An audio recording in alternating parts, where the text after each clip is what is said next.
ആരാ? ശിവരാമനാ? ആ, ഞാൻ XMB തോമസ് ചാക്കോ. അതെ, നമ്മുടെ വള്ളിക്കുന്ന് പഞ്ചായത്തിലെ 8ാം വാർഡിലെ രാമു എന്നൊരു ബ്ലൈൻഡ് ഒരു ലോൺ ആപ്ലിക്കേഷൻ തന്നിരുന്നല്ലോ, അതെന്തായി?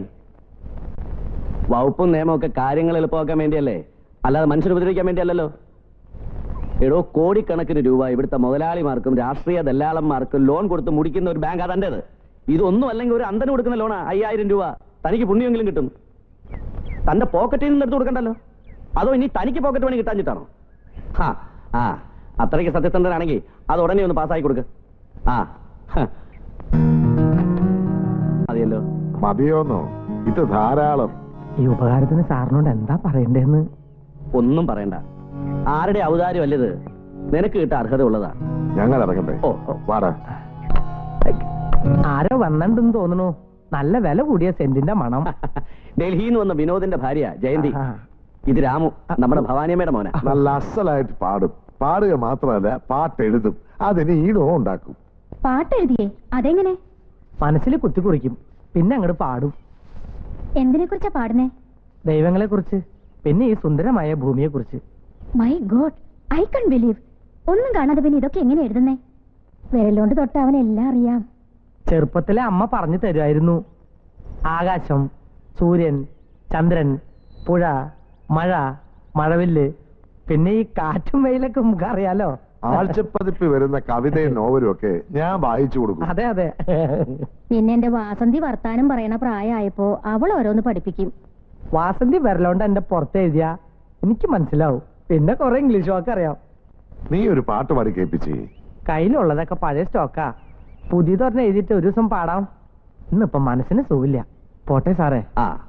പിന്നെ നമ്മുടെ സിറ്റി ഹോസ്പിറ്റലിലേക്ക് എന്റെ ഒരു ഫ്രണ്ട് മിസ്റ്റർ ഐസക് ജോൺ വരുന്നുണ്ട്. അമേരിക്കന്നാ. പുള്ളിക്കാരൻ കണ്ണിന്റെ സ്പെഷ്യലിസ്റ്റാ. വരുമ്പോ നീ ചെന്നൊന്ന് കാണണം. ജനിച്ചപ്പോ മുതൽ ഇങ്ങനെ ആയതുകൊണ്ട് കാഴ്ച കിട്ടില്ലെന്നാ പലരും പറയണേ. ആളുകൾ പറയുന്നൊന്നും നീ കേൾക്കണ്ട. ഡോക്ടർ വരട്ടെ, ഞാൻ അറിയിക്കാം. കൃഷ്ണനാരെ, ആ ലോണിന്റെ പൈസ കിട്ടിയില്ലെങ്കിൽ ഉടനെ എന്നെ വിവരം അറിയിക്കണം. പോകാം. എന്നാ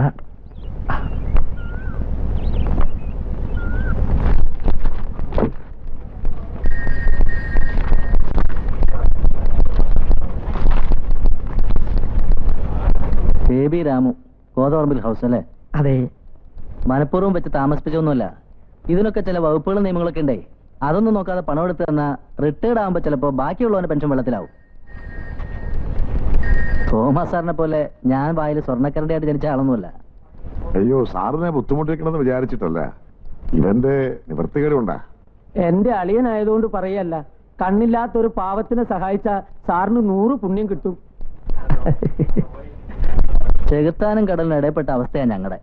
നേതാക്കന്മാർ വിളിച്ചു പറഞ്ഞിട്ട് നടത്തി കൊടുത്തില്ലെങ്കിൽ നാട് കടത്തും. വകുപ്പിൽ എന്തെങ്കിലും കൈപ്പിഴ പറ്റിയ സർക്കാർ കൊങ്ങയ്ക്ക് പിടിക്കും. എന്താ ചെയ്യ? കുരയ്ക്കേം വേണം, വാഹലാട്ടയും വേണം. ഇതാ ഇവിടെ ഒന്ന് ഒപ്പിടും.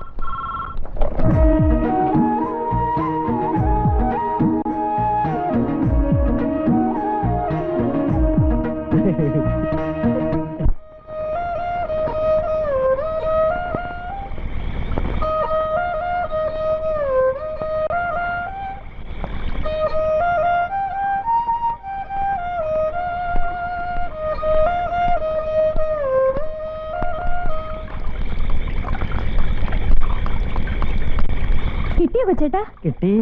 അമ്മേ, ലോണിന്റെ പൈസ കിട്ടിയെന്ന് തോമസ് സാറ് വിളിച്ചു പറഞ്ഞാൽ നടക്കാത്ത കാര്യമുണ്ടോ ഇന്ത്യ മഹാരാജ്യത്ത്? എന്നിട്ടും ആ മാനേജർ ഒന്നും മടിച്ചു. പിന്നെ മുഖത്ത് നോക്കി ഞാൻ 4 മൊഴി പറഞ്ഞപ്പോഴാ അയാള് പണപ്പെട്ടി തുറന്നേ. അത് ശരിയാ. അതെ അതെ, ഇത് കിട്ടാൻ ഇവൻ ഒരുപാട് കഷ്ടപ്പെട്ടു ഇല്ലേ? പൈസ കിട്ടിയല്ലേ മക്കളെ? അമ്മ വന്നു. ഇനി അളിയൻ പറഞ്ഞ ചടങ്ങാവല്ലോ അല്ലേ സരോ? അമ്മേ, അമ്മയുടെ കൈ കൊണ്ട് എന്നെ അളിയന് കൊടുത്തരേ. ശിവൻകുട്ടി, ഇത് മുഴുവൻ ഇപ്പൊ തന്നെ നിനക്ക് വേണോ? ഇതാ എനിക്ക് ഇഷ്ടപ്പെടാത്തെ. അളിയൻ എന്താ പറഞ്ഞേ? വീട്ടിൽ വന്നാൽ ഉടനെ വേണ്ട അമ്മേ, കൊടുത്തേക്ക്. സരോജത്തിന്റെ കടം മുഴുവൻ അങ്ങ് തീർത്തെ. അതല്ലെങ്കിലും എന്റെ പൊന്നളിയൻ അങ്ങനെയേ പറയൂ.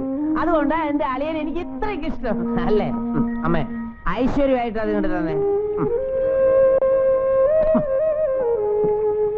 അളിയ, ഇനിയെങ്കിലും സരോജത്തിനെ കണ്ണീര് കുടിപ്പിക്കില്ല അളിയ.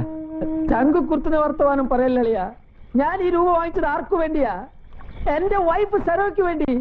ശിവൻകുട്ടിയെ, ഓ, ഇവിടെ ഒരുത്ത ഇങ്ങനെ കിടക്കണ കാര്യം മറന്നോടാ? നോ, എന്നാലും എന്റെ സരോന്റെ പൊന്നച്ചനെ ഈ ശിവൻകുട്ടി മറക്കോ? എന്നാൽ ഒരു 100 രൂപ എനിക്ക് എന്നേച്ച് പോടാ. ഓക്കേ അമ്മേ അച്ഛന് കൊടുക്ക്. അമ്മയും പിടിക്കുന്ന 100 രൂപ. സന്തോഷായി. സോറി. എന്നും എല്ലാരും ഇങ്ങനെ സന്തോഷായിട്ടിരിക്കുന്ന എന്റെ പ്രാർത്ഥന.